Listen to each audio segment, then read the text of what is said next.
Greetings, friends, and welcome to Enigma Night Gaming. My name is Liara, and I will be your guide in today's adventure. Today, we are playing The Great Ace Attorney Chronicles, and in today's adventure, we've come full circle. We started our last episode polling the jury, and we're starting this episode polling the jury. Once again, they're all voting guilty, so we have to convince them once again that Mr. Natsume is not in fact guilty. So, can we do it? Let's find out. Yeah, this couple had convinced them that he was guilty. I have considered the defense's counsel's request for a further summation examination of the jury, and I have determined that the court must uphold the defense's judicial right to this procedure. So, counsel, will you now proceed with your second summation examination?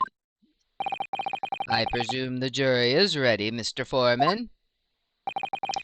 We are, my lord. Very good. In that case, I must ask each of you now to clearly state concisely for the court the grounds on which you find the defendant guilty of this crime. Oh boy. So let's see what they have to say. The jurors' contentions. The accused left behind evidence at the scene, didn't he? Those 3 books of his. If there was some novel alternative explanation about how the victim was stabbed, I might reconsider. Even if the woman was throwing books, it can't be related to this crime if the window was closed, can it? Dearie me, it was only a little book, hardly life-threatening, even with a direct hit. Look, I just want to get this over with. If I don't bring home some pay tonight, I'll be in a tidy bit of trouble. Come to think of it, we had a fire at home a while ago. It gave me the sneezes. Oh boy. So they're not even really... yes, considerably more tangible arguments from all members of the jury this time around, it seems. I guess, if you say so. With one notable exception, of course. My learned student friend was unable to find fault in the previous witness testimony. So the court must accept the fact that it was indeed the accused seen fleeing from the scene. And moreover, no one else was even at the scene to commit the crime. Well, if the eyewitnesses are correct, it would seem as if the conclusion is somewhat set in stone. I fail to see how it can be argued any other way. That means, I'm afraid, that during this summation examination, it's essential that you establish some other tangible explanation for the facts. How? What would even constitute a tangible explanation here? Isn't it obvious? Who stabbed the woman and how? Those 2 details are all you need provide. Simply give us a name and a method by which the attack was conducted. And there I was thinking this might be hard. But Mr. Naruhodo, you have to do it. Otherwise, this really will be where the trial ends. Ugh, no pressure then. Oh boy. That's quite enough preamble. Proceed with the summation examination, please. I presume you are prepared, counsel? Oh, yes, my lord. All right, Ryunosuke. Focus your mind now. By slapping yourself in the face. Clearly, the key to this summation examination is going to be juror number 4, the maid. Or should I say Mrs. Garadeb? We have a book that disappeared from the Garadeb's house on the evening of the incident, and the 4th book found in the victim's hand. There must be a way to link the 2. Yes, that's what we have to find. Using every technique I've learned in my short career so far, whatever it takes. Don't forget to keep an eye on Mr. Garadeb and Mrs. Garadeb and how she reacts, even to the things other people say. Alright, so this is gonna maybe be a reaction one. Alright. The defense's rebuttal. The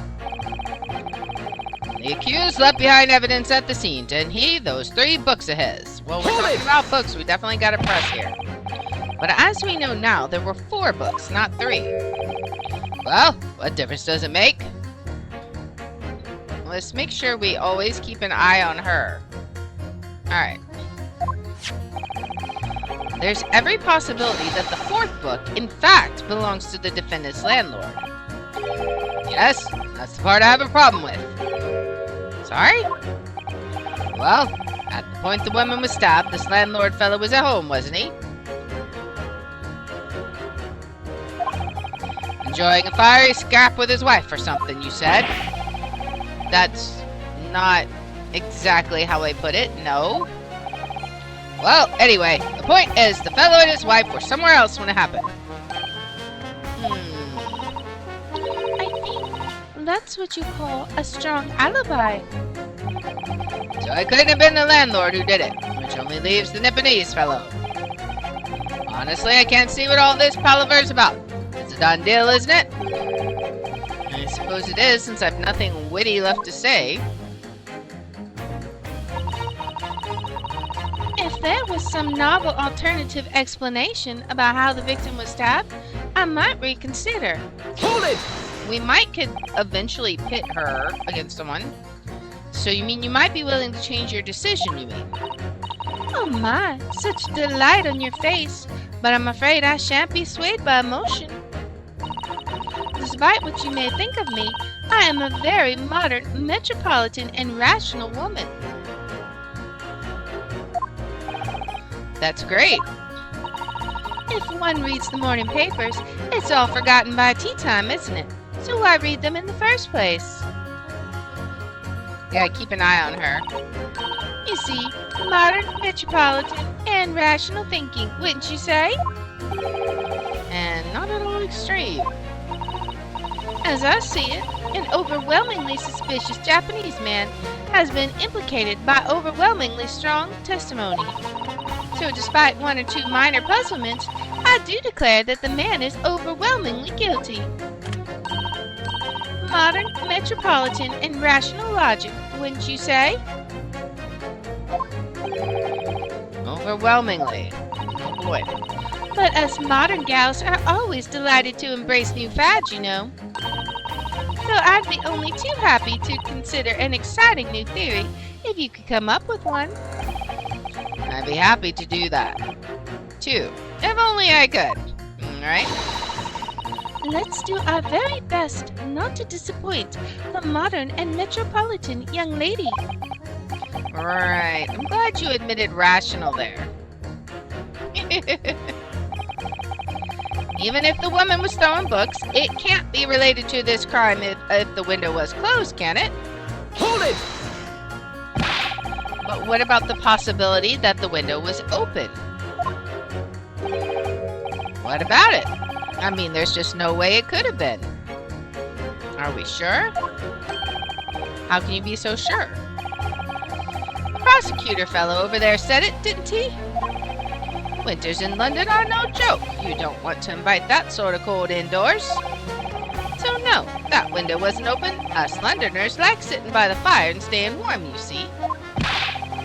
But you couldn't categorically state that the window wasn't open, could you? It just wasn't. They wouldn't have opened it. Then what's the point in even having windows, huh? Counsel, you will kindly refrain from childish bickering. Oh, sorry. Somehow I need to show there's an undeniable possibility that the window was open. Maybe we have something in our evidence. Because this young man isn't going to budge otherwise. Dearie me, it was only a little book, hardly life-threatening, even with a direct hit. Hold it!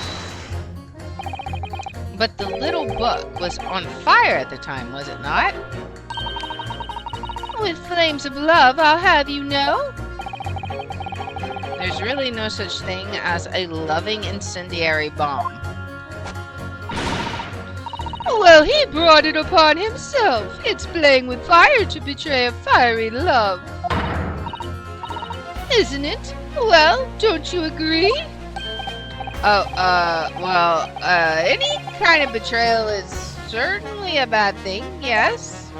But I think the argument might have arisen out of your misunderstanding, Miss Garrett. Never you mind that. The point is, we were just having a jovial little dispute, nothing more. And I won't have any more of these suggestions that it was anything whatsoever to do with this crime. Right, well, we'll see about that. What about juror number 5? She keeps trying to hit him. He doesn't seem to be turning a hair at Mrs. Garredeb's relentless onslaughts. It's almost as though he's used to it. What a gentle soul he is. Oh. Look, I just want to get this over with. If I don't bring home some pay tonight, I'll be in a tidy bit of trouble. Hold it! You just want to get this over with? How can you sit there and say something like that? A man's future is at stake here. Well, him and me both then, like I said before. What? I told you already, I'm a day laborer, aren't I? If I don't bring home some readies with me tonight, you'll find me floating face down in the Thames tomorrow morning. What? You heard me. My missus isn't one to mess about, you know. She can be fierce, believe you me. Is she gonna say anything? Another shining example of marital bliss, then. A situation like this cropped up the other day. It was, well, you know, it's funny, but I can't quite remember. Sorry? It was just too frightening, that's the thing. I must have blocked it out. Helpful. I wonder if Mr. Beatty will ever be dragged into the Thames by his scarf. Don't even go there, Mr. Sato. There must be some way to jog his memory about this. Okay, so we might have some evidence we need to present to him. Come to think of it, we had a fire home a while ago. It gave me the sneezes. Hold it! Does that have anything to do with your decision about the defendant's culpability in this case? Sorry? What's that? You'll have to speak up, lad. Okay, could you tell us more about that fire? It was last winter. My grandchildren baked me a lovely cake on my birthday. It had 75 candles on top, it did. What a sight to behold it was. You put candles on a cake. Was it some kind of devil worship? Of course not. It was an angel cake to celebrate my birthday, obviously. It seems that's a common custom here in Great Britain, Mr. Naruhodo. Anyway, I mustered all my puff to blow them out. Only I must have blown wrong somehow. The flames didn't go out. My candles went flying all over the room. The furniture caught and everything went up. The whole place was filled with smoke. I wonder if he's going to talk about lifting the window now. Definitely sounds like devil worship to me. And by the sneezes, I presume you mean a cold, but how did you catch a cold from a fire? What a fiasco it was! The grandchildren, bless them, threw water over me as they tried to put out the flames. And then, because the whole room had filled up with smoke, of course, we had to open all the windows to clear it. I knew it! I knew it! The windows. The biting winter air rushed over me like the devil dancing on my grave, it did. I caught a terrible cold from it. It put me in hospital for a while. I won't forget that birthday in a hurry. I knew it was devil worship all along. But something about this old man's story is playing on my mind for some reason. That's who we can pit against juror number 3.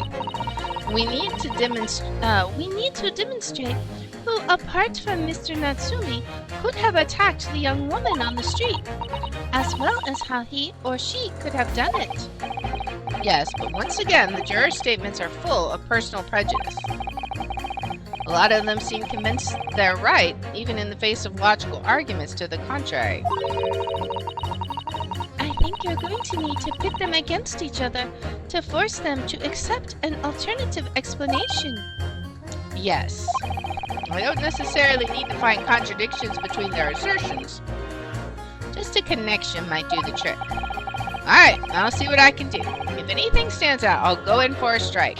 Now, it's going to be juror number 3 against juror number 6, right? That's who we need to pit together, right? I don't know about any of these other guys, but him.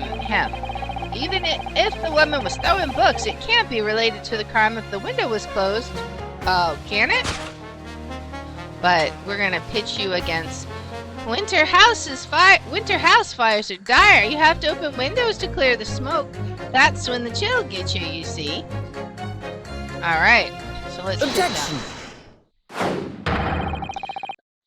These two juror statements clearly contradict one another. They do? How exactly, counsel? Don't point at me again. I told you it wasn't me. Huh? What's that you say? Speak up, lad. Speak up. Juror number 3. Do you see? Oh, me? See what, sir? Did you hear juror number 6's account of his birthday celebrations last year? It seems, despite being a Londoner, he once opened his windows in the middle of winter. Well, yes, of course, because it was an emergency. I mean, obviously, if the room was filled with smoke from a fire, you'd be mad not to open the... It hits... Oh! Exactly. On the day in question, at the time of the incident, there was a fire in the Garadev household. And Mr. Garadev had the following to say about it. The whole place filled with smoke. Oh my! Oh, my hat! Oh, and she's, responding. She's getting nervous about it. Let's pursue this. Excuse me! Juror number 4. Do you have something to say about that? She's drinking all her tea. Mrs. Garadev! Oh, dearie me! What is the meaning of this? How dare you imply that I'm hiding who I really am? It is imperative that you confirm something for the court. So please, it's time to drop the pretense now, once and for all. What is it? When the fire started in your house that day, did you or your husband open the window? Oh, I beg your pardon. What are you insinuating? The room would have been thick with smoke after the carpet and bookcase caught fire as they did. In a situation like that, it's inconceivable that you wouldn't have opened the window. And what if we did? Oh, all right then. Yes, you're right. My husband was frantically trying to open the window, which can't have been easy since I continued to give him a justly deserved book battering. Even though your house was on fire. Oh, you never stop throwing until the anger subsides. It would be terribly bad for the nerves to do otherwise. Of course. I should have realized. That's a significant step forward, Mr. Naruhodo. You've managed to establish that the window was open. We simply must have that added to Mrs. Garadev's formal statement. All right. Now you mention it, yes, the window was open at the time. I'd clean forgotten, but it's true. All right. Look, I just want to get this over with. All right, so who are we going to pit him against? Or pit her against? So now that the window is open, do we pit So the window was open when the Garadebs were arguing that day. Yes, Mrs. Garadeb has finally admitted to it, which is a very significant victory for the defense. I feel like the fog's starting to clear, and an alternate explanation for this case is starting to show itself. Alright, so do we pit juror number 3 against juror number 4? Right? Let's see. Alright, so the window could have been open. The window could have been opened when the woman was throwing books. I mean, it's definitely a possibility. Hold it! Let's press him again. At the point when the victim was attacked on Briar Road, we know there was a small house fire in the Garadeb household on the opposite side of the street. Well, yes, it certainly seems that way. Oh, I accidentally got here by accident. Alright, I clicked here by mistake. And on account of the smoke, I imagine they would have had the windows wide open in spite of the cold. Is she nervous about something?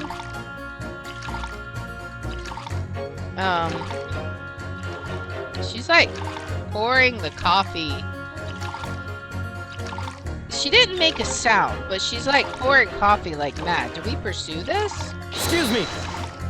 What is she? Juror number 4. Oh, dearie me, what is it? That last statement trouble you in some way, perhaps? The only thing troubling me is that little Japanese lodger with the funny mustache.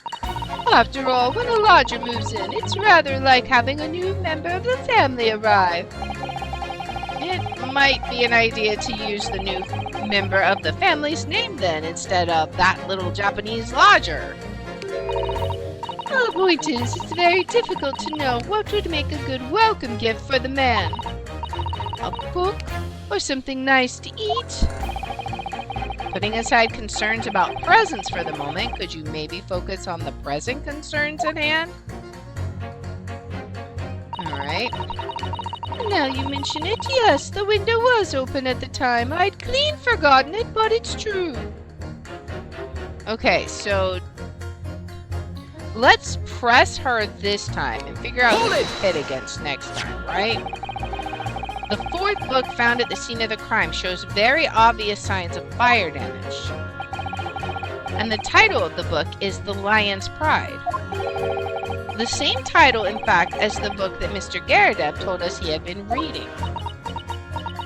She's like shocked. Well, I really couldn't say. On the day in question, did you or did you not throw at your husband the copy of The Lion's Pride that he had been reading?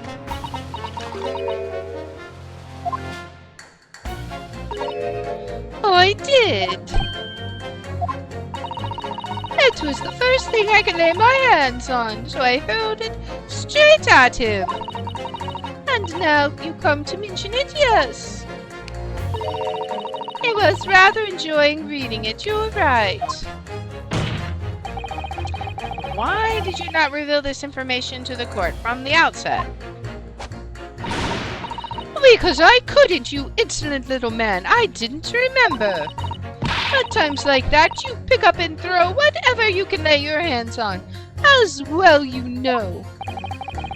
I really don't. I barely noticed I was throwing a book, much less the title of it. What does he have to say? Excuse me. What is it, juror number 5? Looks like he's been caught with his pants down. You know something? I've remembered what it was. The memory I'd blocked out. Ah. I was listening to what this granny was saying. Brought it all flooding back. Who are you calling a granny, you cheeky devil? I'm Mrs. Garadeb, or the maid, I'll have you know. The man doesn't even flinch. Please tell me that's not because he's so used to being hit all the time. It was about 2 weeks ago now. I just got back home after work that. I put my hand in my pocket for the wages I just earned that day, and I nearly died. There was a hole. Every last penny had dropped out. Oh dear, what a disaster. You haven't heard the half of it, boy. Oh? The wife was cutting up some chicken at the time. I could hardly get the words out, but I told her straight, I've lost a day's wages, love. Next thing I knew, the blade was whistling past my ear. Stuck into the wall next to me, it did, about an inch deep. No words, just terror. I could smell it then, you know, the god-awful stench of the Thames. I was sure I was going to end up face down in the muddy banks that night, I can tell you. Now, that's a real disaster, isn't it? I'll never use the word lightly again. Anyway, the point I'm trying to make is this. When women lose their rag, they'll throw anything at you. Knives, hatchets, hammers, you name it. Mr. Naruhodo, you mustn't think that all women are so short-tempered and unrefined. No, I wasn't thinking that. Throwing household objects at people is, well, it's so uncivilized. At least attack with honor, using a bow or the like. What? Attack? Who are you going to attack?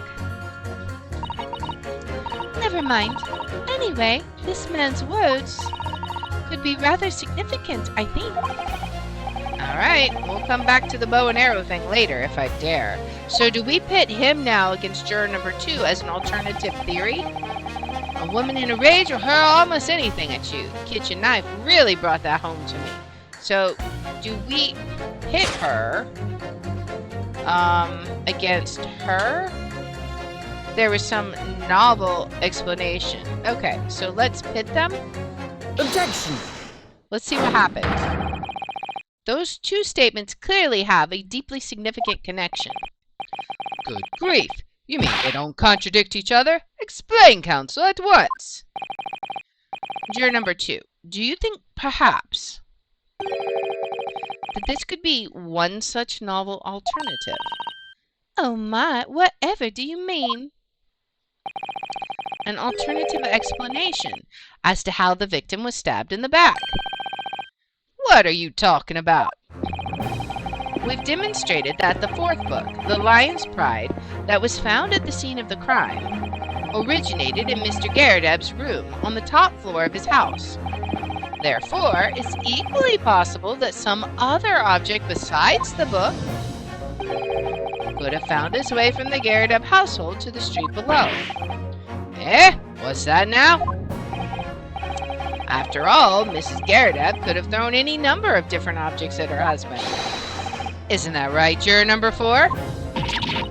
What are you insinuating now, you little beanpole? I'm beginning to think that ever since the true origins of this book came to light, perhaps she had a feeling this might be what happened. Now you listen here, you Eastern Gala. As the foreman of this jury, I demand a straight answer. You give us this yarn about some other object making its way out of the house, but what? What was it? He's like, give me strength, please. I'm really taking a big gamble here. That was a bold accusation to make, but I haven't really any real evidence to back it up. But I'm certain that at the very least, this warrants further investigation. Alright, Mr. Foreman, I'll try to explain the defense's theory. The other object that found its way from the Garrideb household to the scene of the crime was, the jackknife, right? Take that!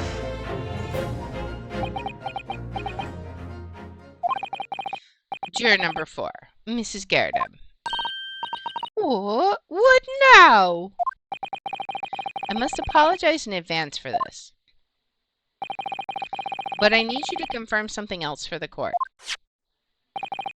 This knife. Have you ever seen this knife before? Good Lord, counsel, what on earth are you doing? That's the weapon that was lodged into the victim's back, man. Oh, man. My lord, remember that when the victim was attacked, Mr. and Mrs. Garadeb were in the throes of an argument. Mrs. Garadeb was hurling anything she could at her husband, who'd been backed up against the window. A window that had been opened to clear the smoke, through which a book sailed to land at the crime scene. You can't seriously believe that! The book was found in the victim's grasp! Are you saying that it flew out of the window and across the street to land neatly in her hand? Huh? Even my missus hadn't got a name like that. Yes, I admit there are many details we don't yet understand. But that's the point. That's precisely why we must not allow this trial to end. Not right now. Oh my! Ah! Mrs. Garadeb, your answer, please. Have you seen this knife before or not?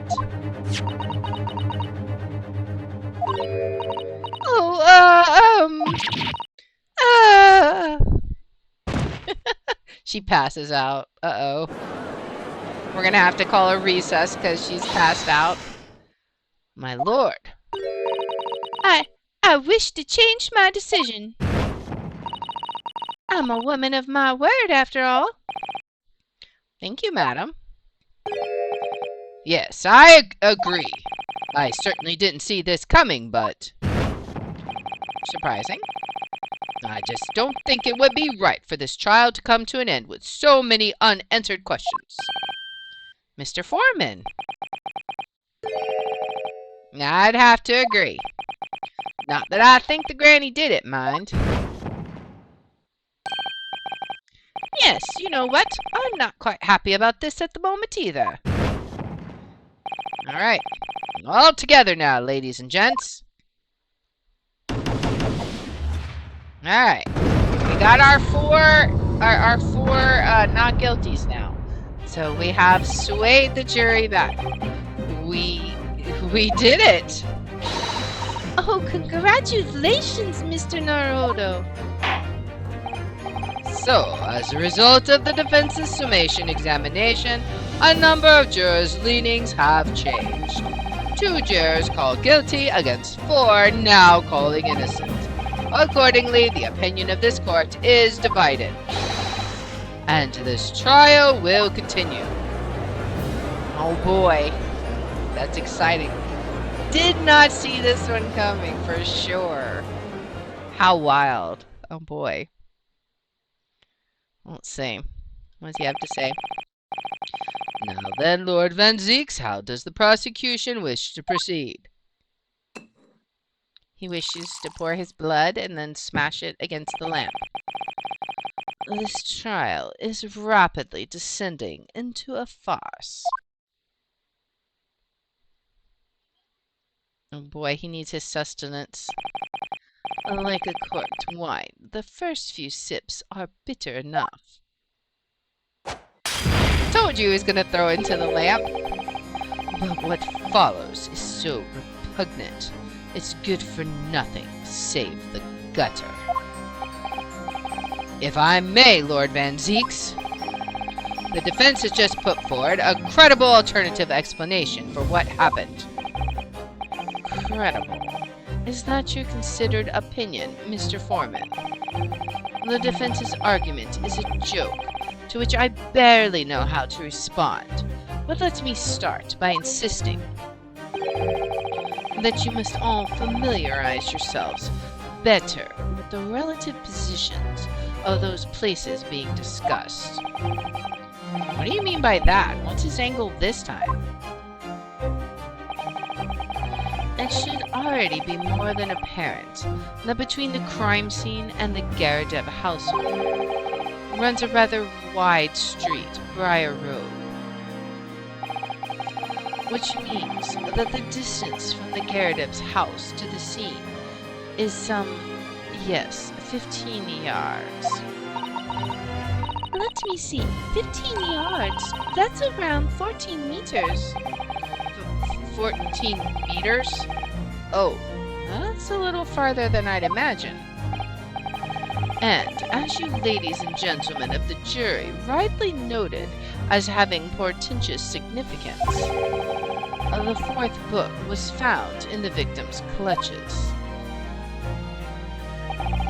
In other words, the smoldering book, wantonly hurled by the lady of the house, traveled some 15 yards to land on the opposite side of the road, neatly between the collapsed victim's fingers and thumb. Is that your final conclusion, my learned and deluded friend?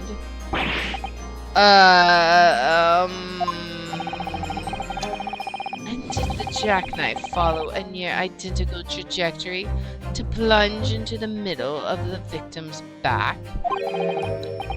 This fantasy is somewhat stretching the notion of having a bad day for the victim, I think. Even those pathetic, serialized detective stories have more believable plots. Ugh! Are we gonna go back to square one? There's nothing I can say to that. That prosecutor loves the sound of his own voice. That's her mad face. Mr. Sato. Serialized detective stories are pathetic, are they? How dare he! Maybe let's pick our battles here. My lord, might I be allowed to speak? As judicial assistant, you may speak for the defense, yes. Go ahead. The prosecution may consider the idea a fantasy, but what the defense has postulated was believable enough to persuade the jury to change its leaning, and as such, the court has a duty to explore this alternative explanation as thoroughly as possible. He's not happy with that prospect? To that end,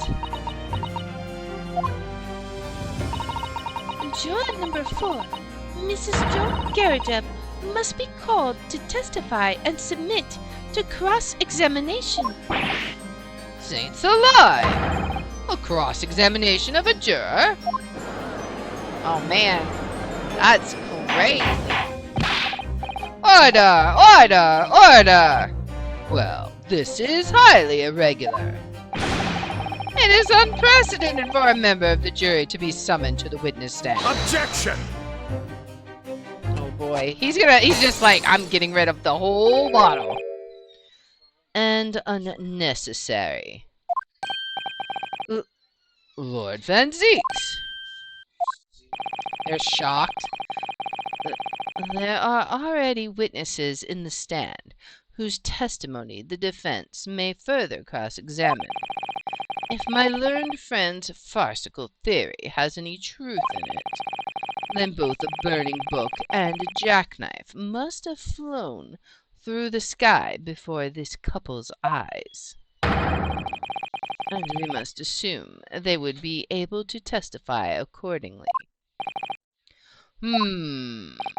What say you, witnesses? Rolly has nothing to say. Yes, sir! Constable Rolly Beatty reporting for duty, sir! Oh boy. Well. Good morning, officer. Sorry for dozing until now, sir! I haven't slept for a month on account of a villain who's appeared on my beat, sir! Really? Oh, they are so heroic, these London bobbies. Patricia, my darling, I've been neglecting you, but no more. Oh, Rolly, my hero, you make me swoon. Very well. I hereby reject the defense's request. Oh. And order the witnesses in the stand to testify again. State forthwith before the court any details pertaining to the defense's alternative explanation of events. So he mentioned a person he's been chasing down on his beat. Maybe that's the actual criminal. Yes, sir! Oh boy. Another witness testimony. Constable Beatty's report. This case has nothing to do with Mr. and Mrs. Garrett. Believe me, a London Bobby is good for his word. You see, sir, the windows on the top floor of the Garrett house are top-hinged casements. Obviously, if anything had been thrown out of the window, we would have seen it. I did leave the scene to go and fetch help, but my trusty Rolly was there to make sure nothing was disturbed. I did take my eyes off the crime scene for one moment, sir. Nothing strange to report on that front, sir. Okay. Well, this is quite startling. Top-hinged casement windows. That detail was not in the police report, Constable. Yes, sorry about that. I must have been a little drowsy. You cannot excuse your sins with drowsiness every time, Constable. No, sir! Sorry, but... what exactly is a top-hinged casement window? And you... you cannot excuse your ignorance with such trite remarks, my learned friend. Of course. Sorry? I found it, Mr. Naruhodo. Cast your mind back to the windows in Mr. and Mrs. Garridub's room. Alright, I'll try. So the window opens in order to allow air to circulate inside the house. But as it is a top-hinged casement window, it swings open along the upper edge, you see. I'm glad you've rectified your ignorance. A casement window's most prominent feature is its stay, a metal bar which prevents the window from being opened beyond a certain amount. It prevents it opening. This is all new to me. Absolutely correct, sir. In other words, if a book or knife were to have been thrown through the open window, it would have clattered against the pane and fallen straight down to the pavement below. No. You see the problem then. Good. Your education in windows is complete. There was never any possibility of either the book or the knife traveling 15 yards over the road. That is, unless the window pane had been shattered, something we've discounted already. That can't be. Did you see that, Rolly? That young Japanese man just collapsed in agony. Oh yes, my darling, I saw it. I saw how he crumpled before me. Oh, Rolly, you're so strong. How is this happening? I haven't even started the cross-examination yet, and already my argument's been destroyed. Counsel, if you could drag yourself upright again, the court awaits your cross-examination. He's like, I'll try. My lord. Oh, good. Another desperate situation. I mean, that is how we work best, so might as well. Alright, Constable Beatty's report. This case has nothing to do with Mr. and Mr. Garrett. Believe me, a London Bobby is good for his word. Hold it! How can you say that for certain? Very good question, sir. And the answer is this. It has the noble founding principles of the force written on it as a reminder to all us policemen of our sworn duty. He showed us that before, didn't he? Did he? I can't say I remember. To patrol the streets of London and uphold the peace of the common man is what the job's all about. And that is why I can stand here today beside my long-suffering wife and tell you a Bobby's good for his word. While rubbing my tired eyes admittedly. Sa! Oh, Rolly, you're so manly. Of course I am, my darling Patricia. Oh, Pat. Oh, Rolly. Oh, Oh, please. No, none of this is what I meant. I meant, how can you say for certain that this case has nothing to do with Mr. and Mrs. Garrett?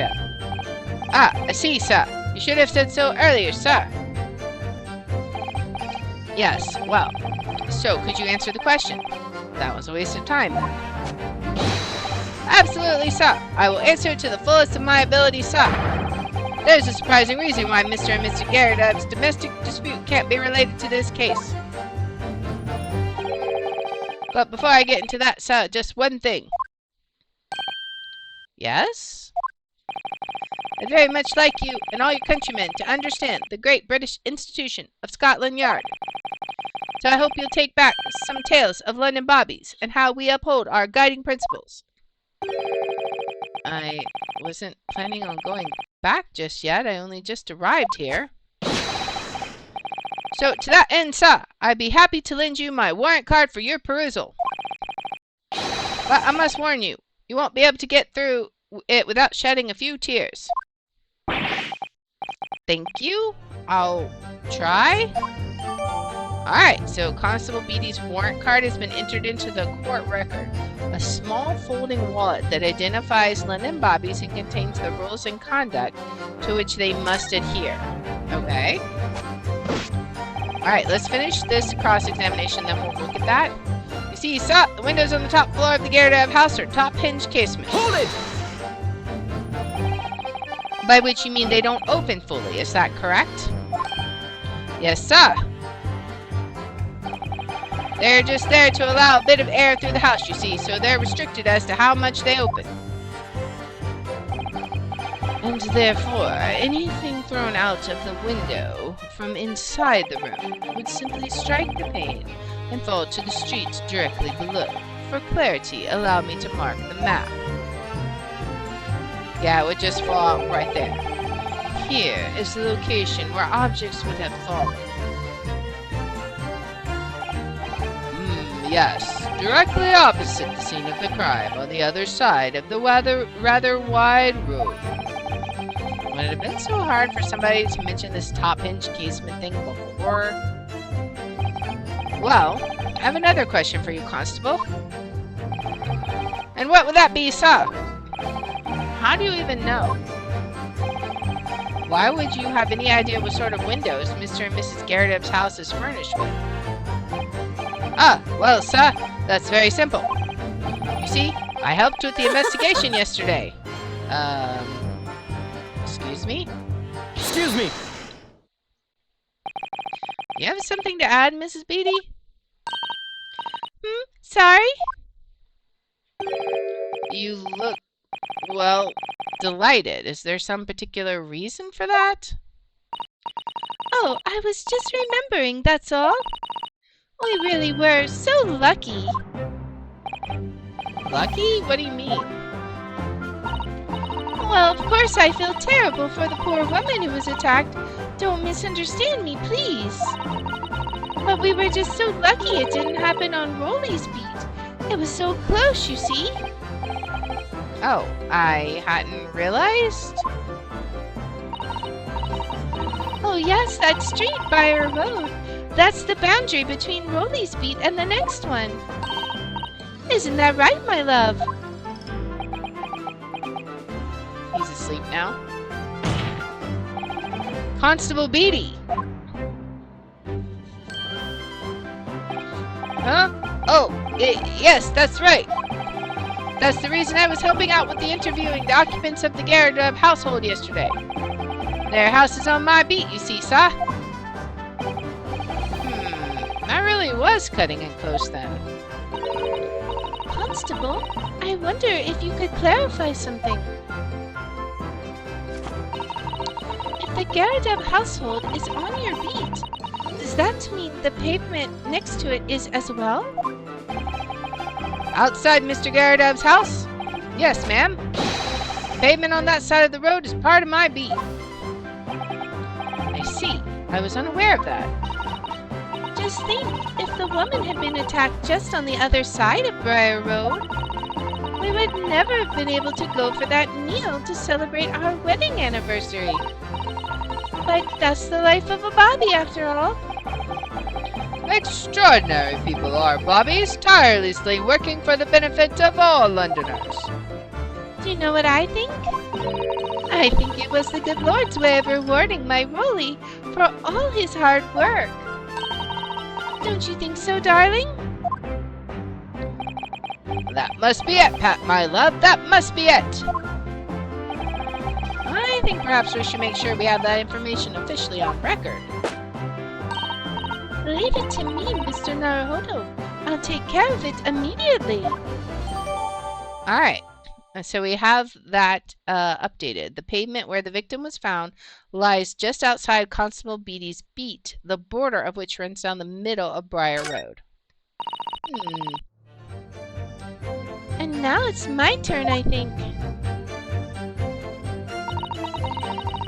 Obviously, if anything had been thrown out of the window, we would have seen it. Hold it! But according to my notes here, the sun had gone down already and it was dark. Oh, but Rolly and I were strolling along, gazing at the night sky and looking for our lucky star. Sorry? The star that will guide us to eternal happiness. Can't it guide you to answer the question? If the flaming book had cut across the sky in front of us, it would have lit up like a shooting star. And if I'd seen a shooting star, I would have made a wish upon it. Let Rolly be an inspector, I would have said, 3 times at least. Of course, what with the smog and everything, we couldn't actually see any stars. In short, are you trying to say that neither a book nor a knife crossed the sky before you? Yes, sir, that is correct, sir.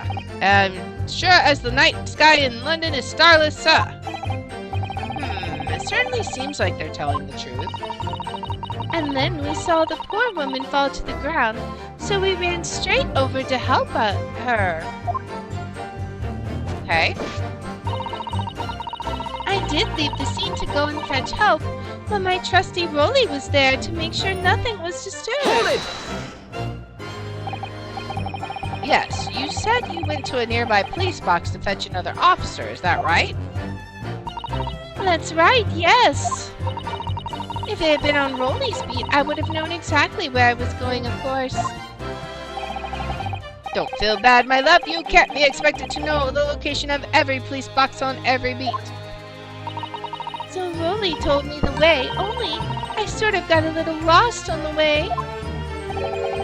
Patricia, my darling, that's why I love you. Your terrible sense of direction is bewitching to me. Oh, Pat. Oh, Rolly. Ugh. Oh, please, he said my line from before. So I suppose I was gone for about 15 minutes. But like I said, my Rolly was at the scene the whole time, making sure nothing was disturbed. Yeah, he was there at the scene, face down in the snow asleep. I was off duty at the time, of course, but a true Bobby is never really off duty, sir. I didn't take my eye off the crime scene for one moment, sir. Nothing strange to report on that front, sir. Yeah, you did. You already said you did. Nothing to report. That's correct, sir. I had my eyes wide open the entire time. Never looked away for a second. No one else approached the scene and nothing was removed from it. I can swear to that on the yard's honor, sir. Really? That seems a little strange. Beg your pardon, sir. Strange, sir. Seems altogether regular to me. The burnt copy of The Lion's Pride was originally in the Garadeb household. So the question remains, how did it find its way into the hand of the victim? Can you shed any light on that, seeing as you were at the crime scene the entire time? Did he move the body across the street so that it didn't, so that he could go to his anniversary dinner? Is that what we're seeing here? Could it be a different copy, sir? One that just happened to be burnt as well? Even if that were possible, why would the victim have been gripping a book like that in her hand? As we can see from this photographic print, she had a bag over her shoulder. Well, sir, that book was in the lady's hand from the moment we arrived at the scene. Is that so? There's something about this statement that's not sitting right with me. The two mysteries of how the knife ended up in her back and how that book ended up in her hand. There must be some common thread between them. Yeah, so I'm wondering if this whole thing is just like a big cover-up accident sort of thing. Can I ask you something, please, Mr. Lawyer, sir? Oh, yes, of course. What is it? You're doubting us, aren't you? I can tell. What? I wasn't really. I mean, what's she doing? Please, just because I'm a woman, it doesn't make my testimony any less valuable. You might just see me as the wife of a policeman, but I'm a woman of my word, I am. I really don't remember ever suggesting that I doubted you. No excuses. I don't want to hear it. My voice will be heard. My lord, you'll let me speak, won't you? Yes, Mrs. Beatty, I will allow you to supplement your testimony if you so desire. Sometimes the path of least resistance is the sage one. That was a very loud mutter. I heard that. That Japanese man thinks a policeman's wife's word counts for nothing, does he? Well, watch out, sir. I might let you get away with something like that, but my Rolly won't. Duly noted, Mrs. Beatty. Please, I humbly ask you to continue. What could she possibly be about to say, I wonder? I know what I saw. My eyes never let me down. My sense of direction is a little off sometimes, though. Okay. Mrs. Beatty, nobody is questioning what you've told us. I saw it, I did. That evening, I saw it clearly. That little Easter man with the whiskers and the funny curved back slinking away from the scene.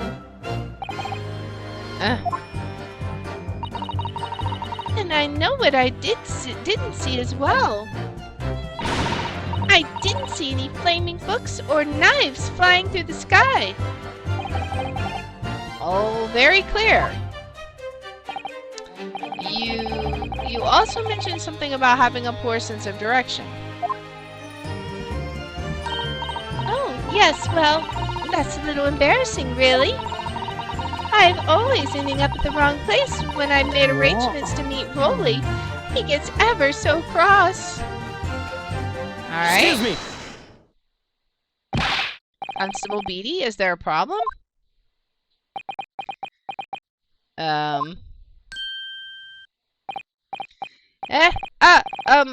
No, sir. No problem, sir. Did your wife's remark just now bring something to mind, perhaps? Oh, well, in a way, sir. Yes, sir. I was just remembering that the same thing happened that evening is all. You mean Mrs. Beatty lost her way on the night of the incident? Well, you see, I sent her off to find a police box in the next beat over from mine, but she was gone a fair bit longer than what I was expecting. I thought she'd be back inside 10 minutes, but my darling was gone a good 15. Oh, Rolly, you're such a tease. But the reason I was so long was because of the bouquet, silly. The bouquet. Sorry, what bouquet are you talking about? Oh, it was a present for our wedding anniversary. Rolly's so romantic. He saved up for it with farthings and halfpennies he found in the gutter while doing his rounds. Yes, how romantic. I had forgotten all about it until just now. Had you, my darling? Oh, yes.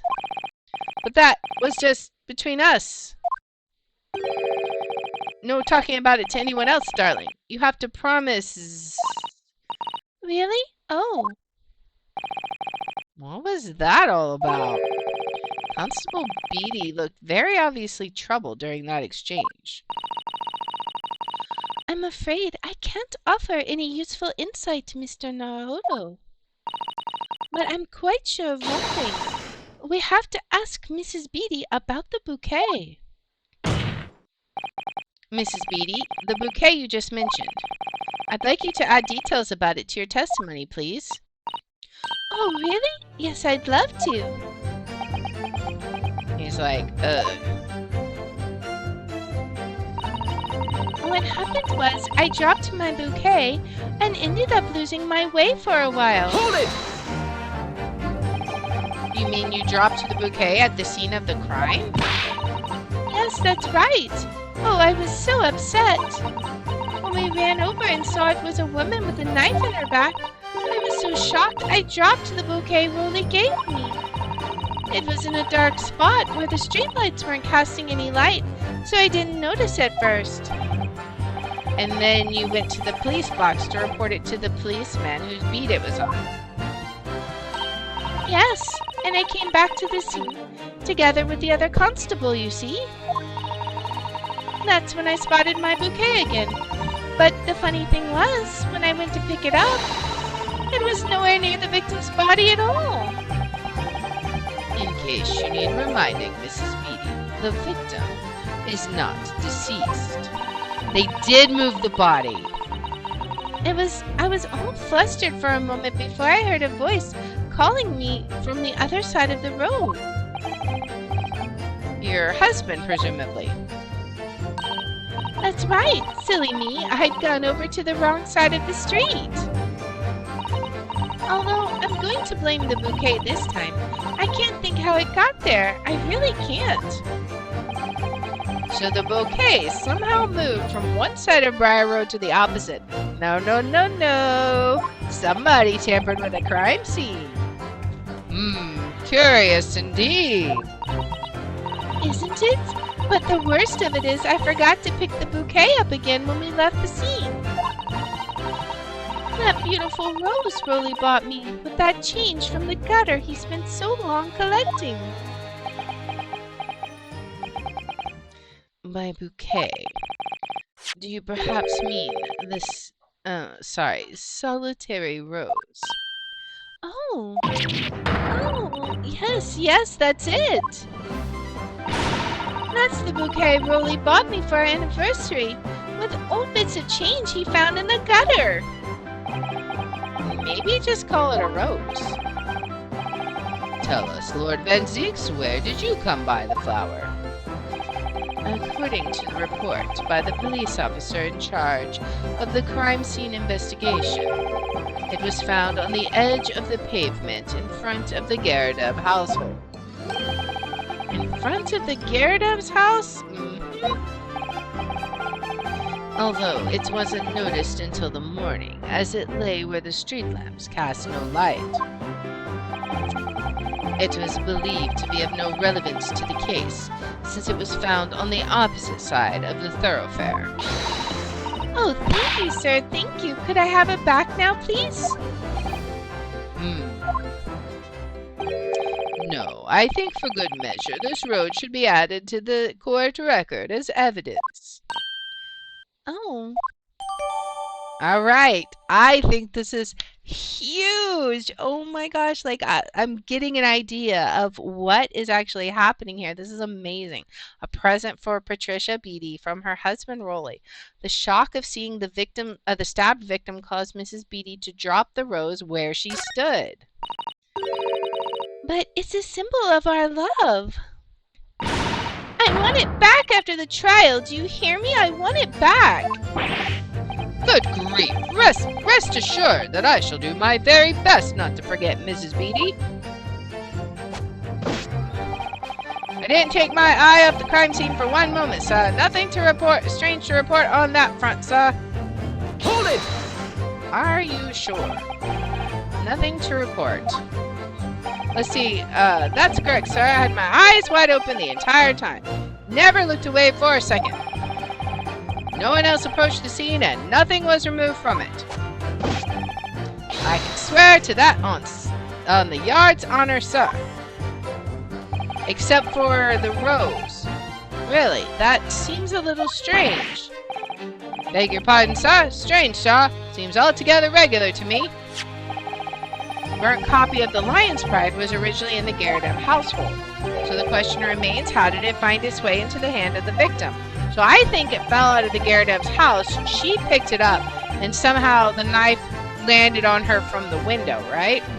Can you shed any light on that, seeing as you were at the scene of the crime the entire time?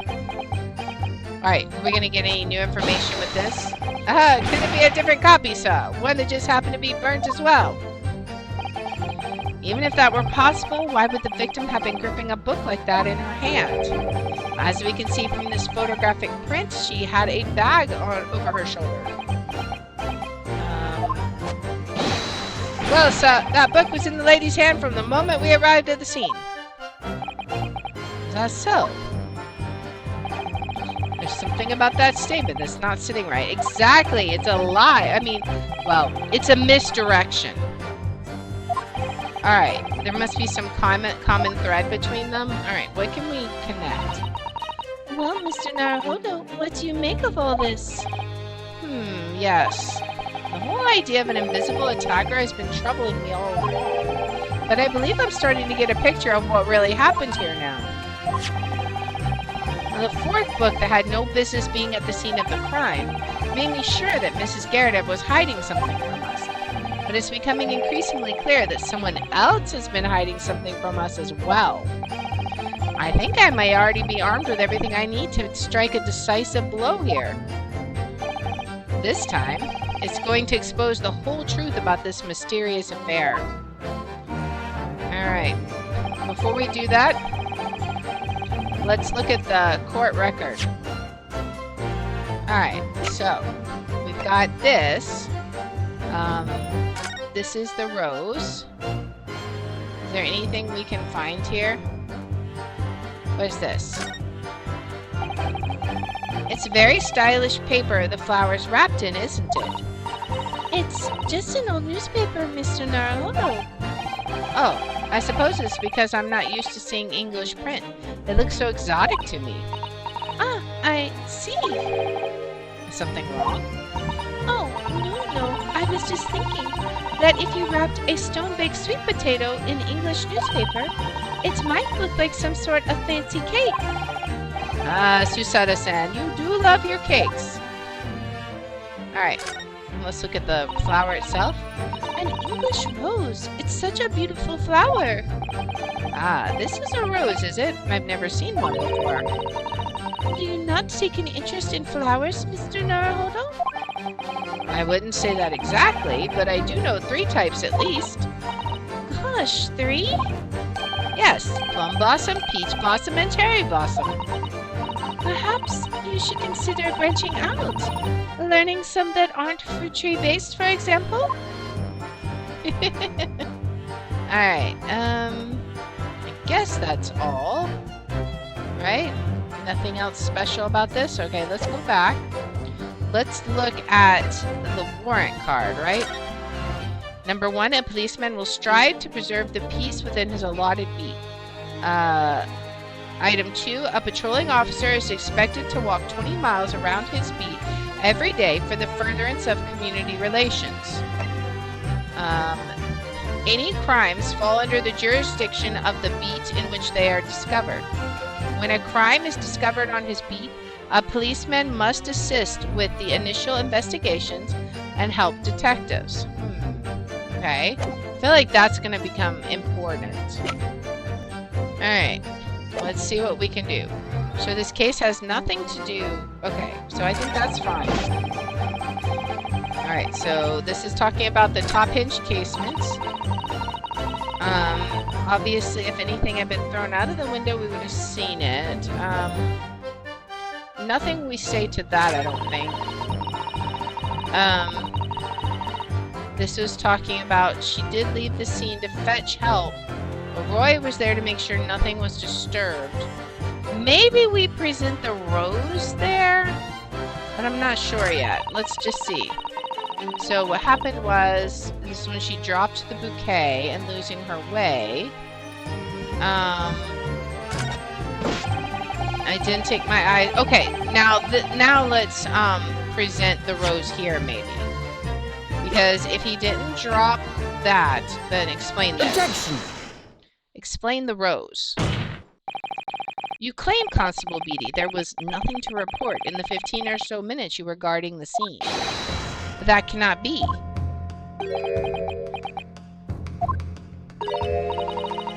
What do you mean to say? In your testimony just now, Miss Beatty, you explained to the court that when you arrived back at the scene of the crime with the policeman assigned to that beat, the bouquet you had dropped at the victim's side was no longer anywhere nearby. Objection!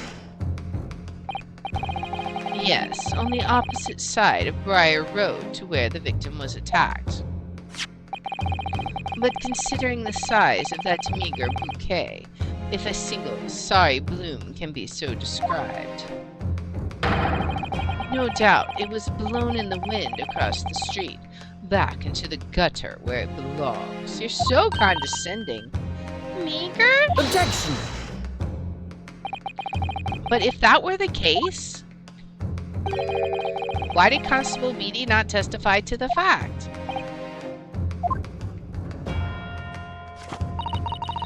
No one else approached the scene, and nothing was removed from it.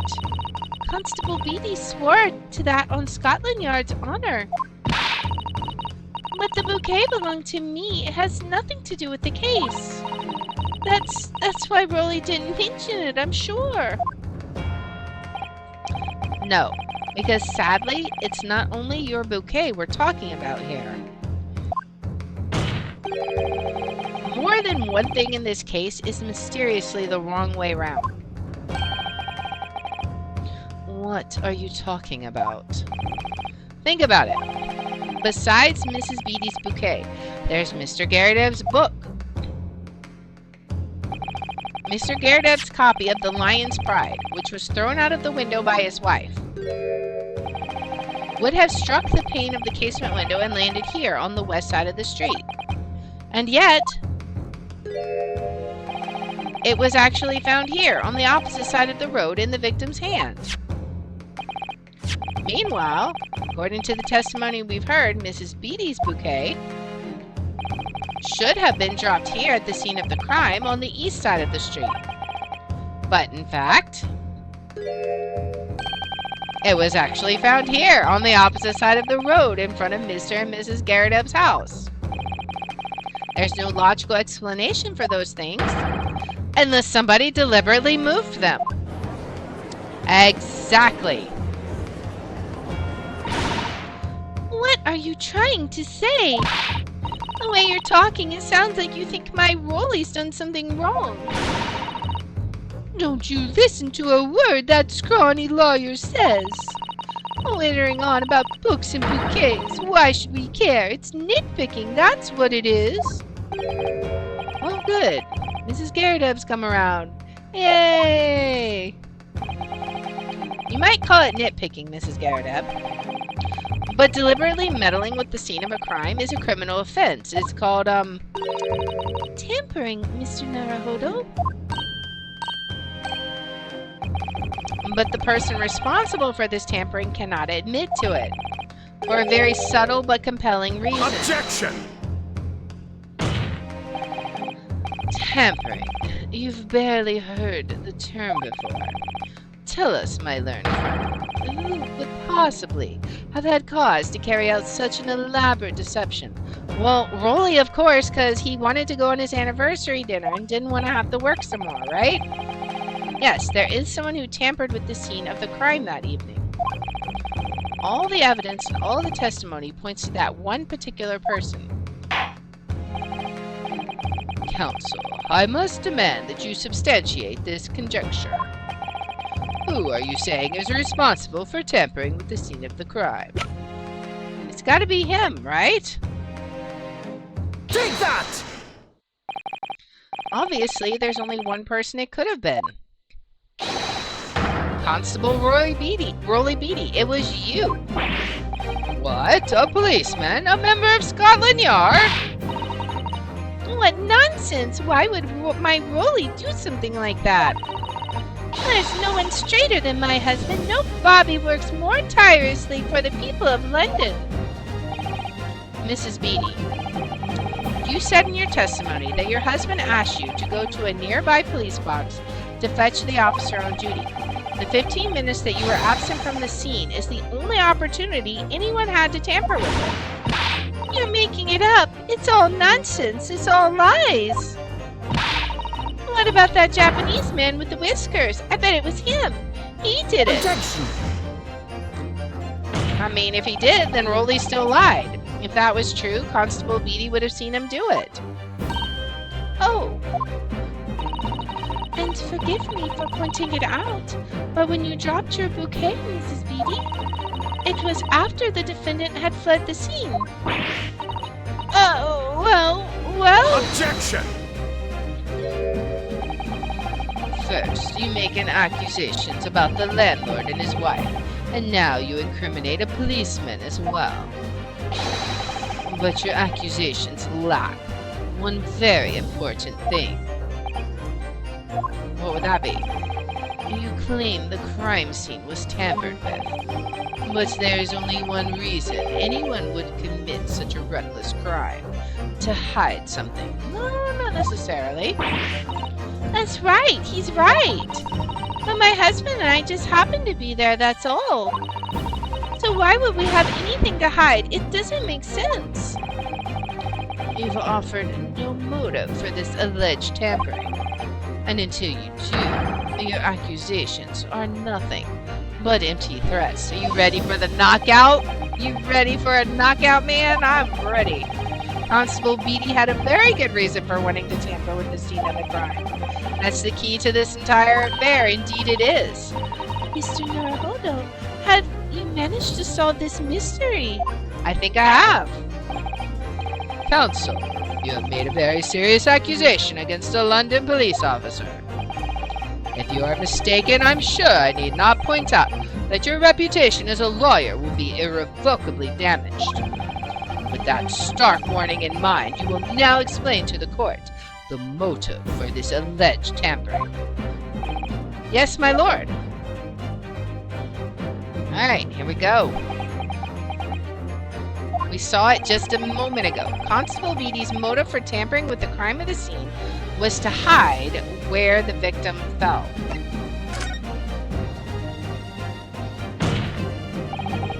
Where the victim fell to the ground. That is what the Bobby had to cover up at all costs. What? Where the victim fell? You mean where she was attacked? What are you talking about? We told you that at the very start, didn't we? On the pavement of Briar Road. We saw it happen, remember? It was right here, as if anyone didn't already know. That's certainly what everybody has been led to believe. But in fact, that isn't where the victim was stabbed at all. What? What? Indeed, it was not. I'm beginning to wonder where this tumultuous trial will end, counsel. If that's your assertion, then the court is dying to know my Nipponese friend. Where are you proposing that the crime actually took place that evening? That would be right here. I guess we can just say right here, right? Okay. Take that! But that's on the opposite side of the road. I don't understand. On the evening in question, Mr. Garrideb's book fell directly down from the open window above, and your bouquet, Mrs. Beatty, never moved at all. What did move was the scene of the crime itself. Good gracious! Objection! perhaps you haven't been listening to the ample testimony the court has heard. But these witnesses both saw the moment the attack took place. That's right. I saw it with my own eyes. It was 5 o'clock in the evening and already dark. There was the typical London fog on the ground. When you saw the incident unfold and ran to the victim's aid, that was actually on the west side of Briar Road. No, that's not true. It can't have been. Constable Beatty then arranged for you to be absent for a while by sending you for help. And during the 15 minutes you were away, he transplanted the crime scene. He moved all these things shown in this print. The victim herself, the 4 books. He moved everything, in fact, to the pavement on the east side of Briar Road. Extraordinary. But the constable overlooked one thing. What? What did he overlook? The bouquet, I presume. Exactly. The prosecution told the court just a few moments ago about the discovery of the rose bouquet. Lord Van Zeek said it wasn't noticed until the morning, as it lay where the street lamps cast no light. Yes, it couldn't be seen in the dark, obviously. Which is why it was only the bouquet that was found in its original position on the pavement on the west side of Briar Road.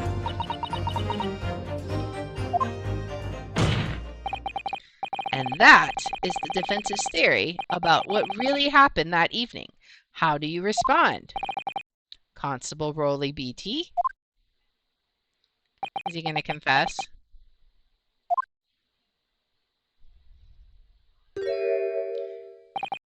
Well, I'm very sorry. I didn't mean to nod off again, but I haven't slept properly in a month. Did I miss anything important? Little bit, sir. Oh, Rolly! It isn't true, is it? What the lawyer said is all lies, isn't it? I know it is, 'cause you're the most upstanding, righteous man I know. I had a dream. A terrible dream. All the things I did that night. Everything. Come out. Everything. Exposed. I think that was a confession. Only, it seems... it wasn't a dream at all. Good golly! Oh boy. Order! Order! Order! What on earth is the meaning of all this? Oh, Rolly, why? Why would you do something like this? Moving a corpse is a criminal offense, isn't it? It's not a corpse. She's not dead. Wishing the victim dead should be one too. Constable, explain yourself. Why would you do this? As a respected member of Scotland Yard, your duty is to protect the good people of London town. I can't say, sir. What? I really am ever so sorry about all this. For damaging the Yard's reputation. For everything. Are we gonna have to present the reason? I have a possible explanation for why, on that particular evening, Constable Beatty felt compelled to move the scene of the crime. I can think of one reason. What? How could you possibly know? A foreigner, presuming to understand the mind of a Scotland Yard policeman. And yet, Lord Van Zeeks, it is this foreigner who has uncovered the startling truth of the matter thus far. I believe it would be beneficial to the court to hear this extraordinary young lawyer's theory. Everyone's starting to think we're actually good at our job now. Counsel for the defense, if you please. Yes, my lord. Now then, I think you'd better show us some evidence. At once, my lord. Alright, England, Japan, it makes no difference where you come from. Human emotions are the same. And I think I have a fairly good idea of the feelings behind this man's actions. What gives away the motive for Constable Beatty's unthinkable actions? It's his warrant card, right? So let's present the warrant card. Take that! Because he would have had to investigate the crime scene on his anniversary. I realize that I'm a foreigner in this land, and I have only just arrived from Japan. Which is why all this information about London's so-called bobbies is completely new to me. I've learned that, though honorable, patrolling the beat is the most demanding work in the world, for example. Keeping the peace, looking after the citizens on his beat in all kinds of ways. There's no doubt that this young bobby is charged with a great deal to do each day, certainly. But for Constable Beatty, the day in question was special. Special how? On account of this bouquet, my lord? Oh, yes. It was our very first wedding anniversary. Constable Beatty had worked so hard to be able to afford this simple gift for his wife, and was so looking forward to taking her out for a celebratory meal. When he and Mrs. Beatty stumbled upon a crime along Briar Road. When he saw that shadowy figure through the fog collapse on the pavement ahead of him, what must have gone through the man's mind? But, sir, just on that particular day, I was looking forward to celebrating my wedding anniversary. Mrs. Beatty puts up with a lot being married to a bobby like me. I wanted to show my dear wife how much I care.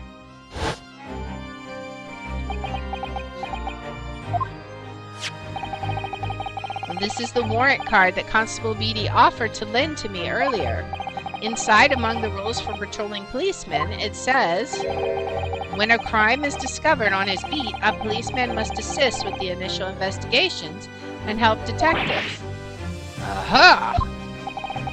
Constable Beatty? Is that, or is that not the reason why you moved the whole scene of the crime that day? Yes. Everything you said. It's all right. So that's it. It was all to do with the boundary of your beat. Oh. Exactly.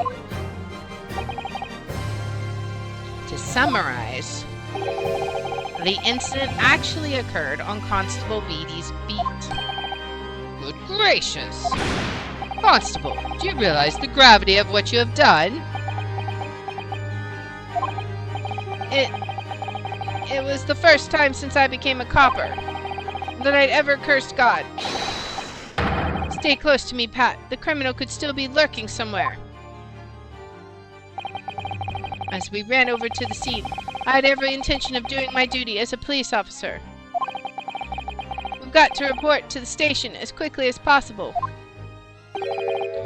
But then it dawned on me. I realized where we were, where the victim was lying, and what that meant for me.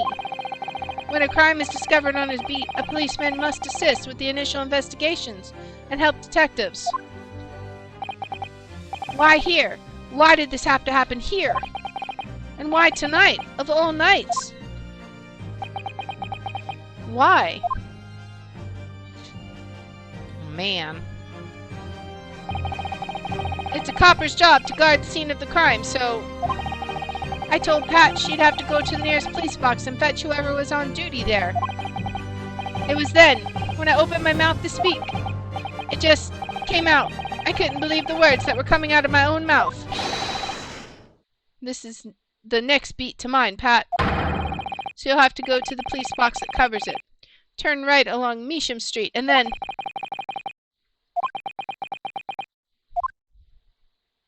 And then he can't say anything else. He is speechless. Boy. And he's just realizing his case is crumpling to dust. Not so ironclad now.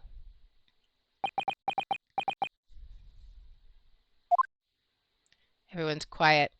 Aww. I'm... Aww. I'm sorry. I'm so sorry. Oh, Constable. I just wanted... just that one night to take my Patricia out for dinner. Oh, Rolly. Just that one night.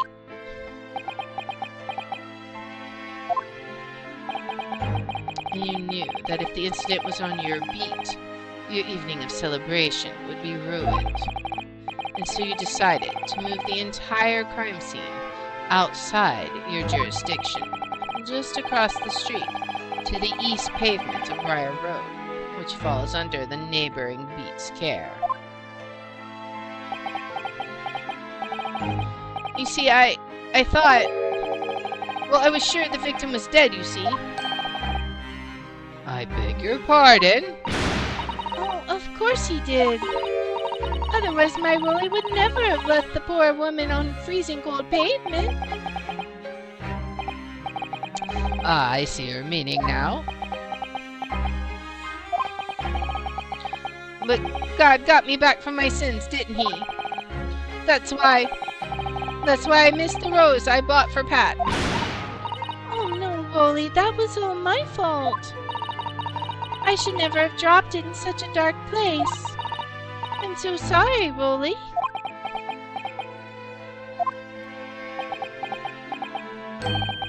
And can you tell us, Constable, how many books did you move from the one side of the road to the other in total? Oh, 4 it was. Yes, sir. Definitely 4. 3 of them dropped by Mr. Natsume, and the 4th being the one that fell from the window upstairs in the Garadeb household, of course. But what made you place that book in the victim's hand? When all the others were scattered haphazardly around, I mean. Oh, well, sir, that's because that's how I found it. How you found it? What do you mean? So yeah, she bent over to pick up the book and then the knife landed in her back, right? That's what I'm betting. When we first ran over to the scene, the victim was already holding the book. So when I moved everything, I made sure it was still in her hand. You're sure it was this book, The Lion's Pride, that the victim was holding? Oh, yes, sir. No doubt about it, sir. Interesting. Alright, the 4th book's information has been updated.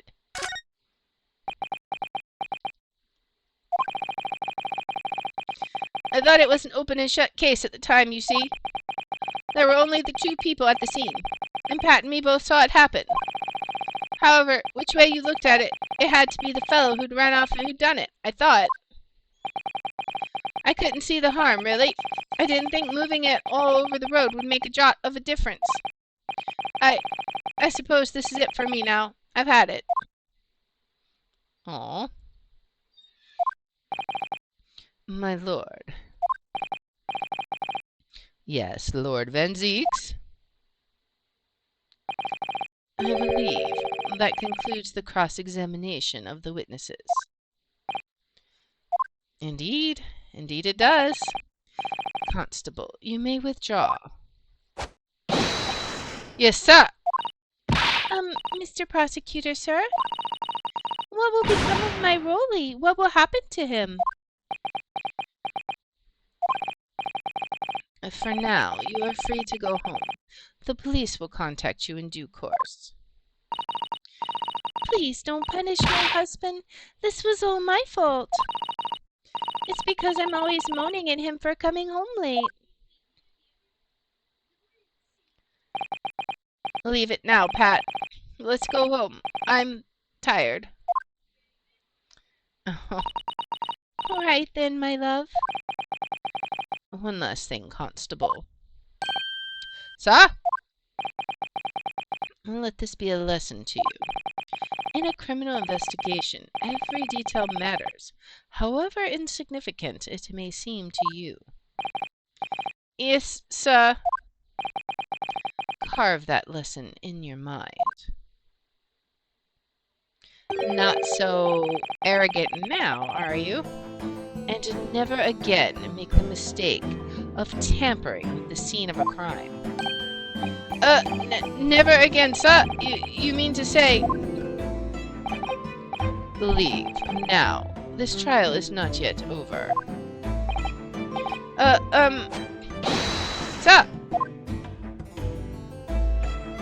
Alright, well, quite a startling revelation, I must say, I agree. Whoever thought of a third party transplanting the entire scene of a crime like that? Indeed, my lord.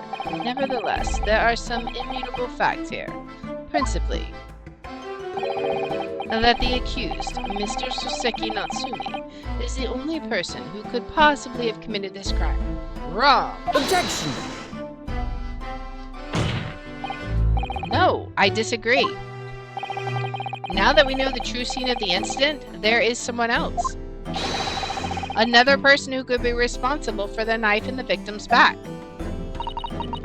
Forgive me for being presumptuous, but I believe the prosecution is probably well aware of this possibility already. Lord Van Zeeks, is this true? Very well. Name the person, if you will, and if further investigation is warranted.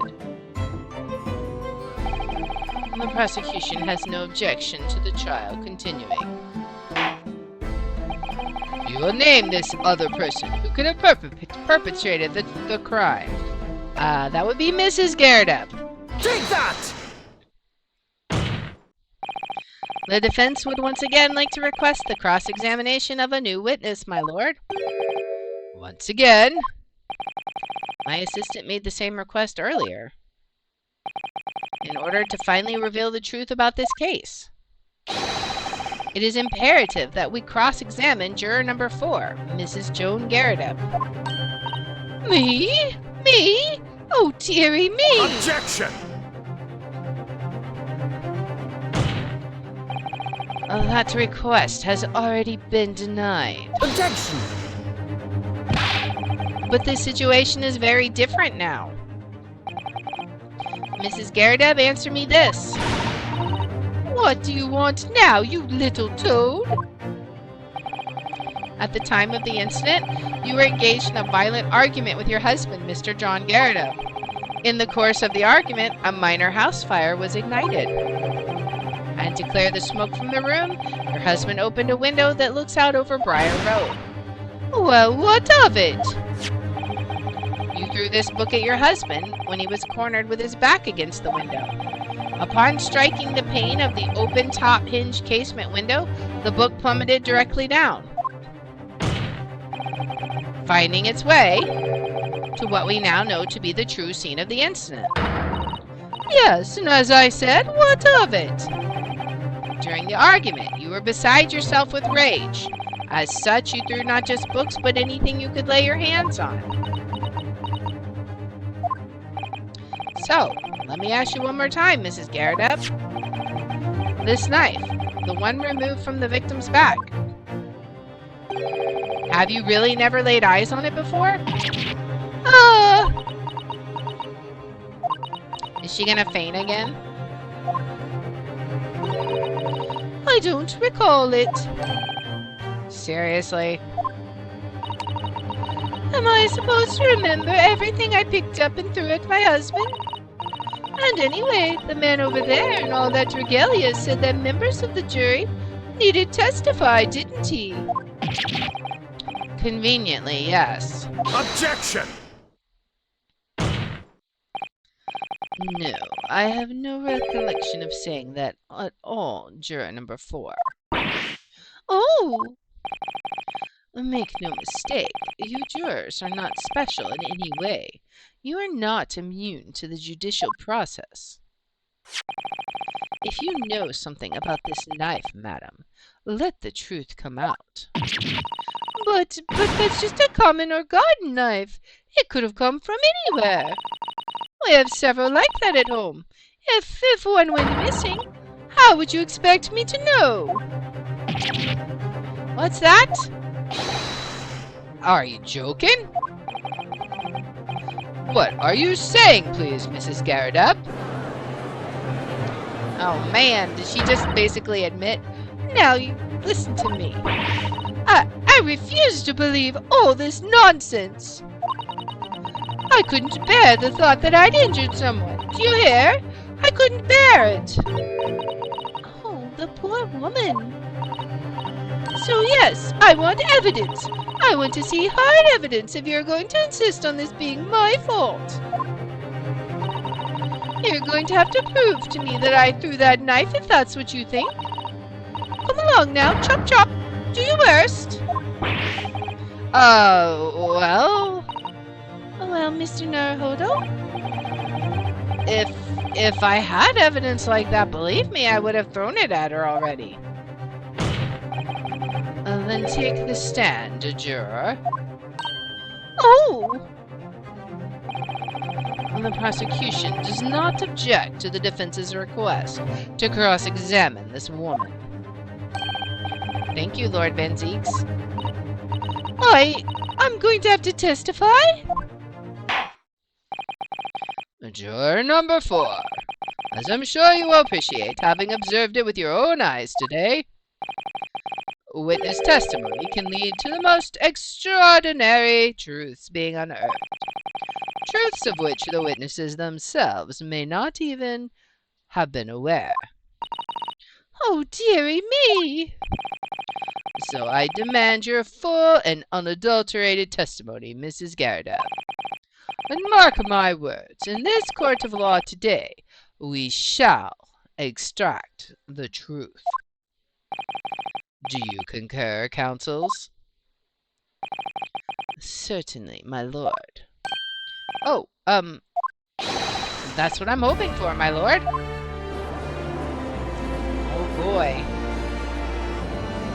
It's gonna be wild. This is such a strange feeling. For the first time since arriving in this country, it actually feels real.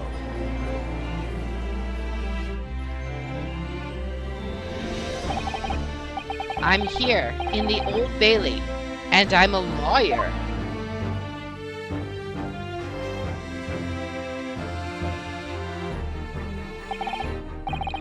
A witness, state your name and occupation. Oh, yes, my name is Joan Garrideb. And I'm a juror and such like. Sounds like even she doesn't know if she's a housewife or a maid, or what anymore. The court has decided your testimony is required in order to clarify matters in this case. Do you understand, madam? Yes, my lord. You will tell the court everything that took place in your household on the evening in question. And I warn you, do not attempt to hide the truth. Oh, dearie me. Chin up, Joni. Nothing to worry about now. Mr. Garrideb's here. Oh, I didn't know you were here, John. Oh boy. Wasn't only you in the room that day, old thing, was it? Rather think I ought to testify as well, don't you? But what about your knee, dear? Don't you worry about that. Hardly notice it. I'm not the sort of chap to leave a comrade to face disciplinary action alone. Oh, John. I presume you are Mr. John Garrideb? Yes, sir. Former 2nd Lieutenant of the 3rd Regiment of the 4th Northumberland Fusiliers, sir. Seen my fair share of action and now living the quiet life, as it were. A quiet life? Were you not engaged in incendiary battle with your spouse on the day in question? Well, yes. Quite. I believe this may represent a first in the proud history of the British court. Calling a juror to the witness stand is unprecedented. However, the court will hear your testimony now, juror number 4, and that of your husband. You will recount clearly and concisely the events in your home at the time of the incident in question. Sir, at once. Oh boy.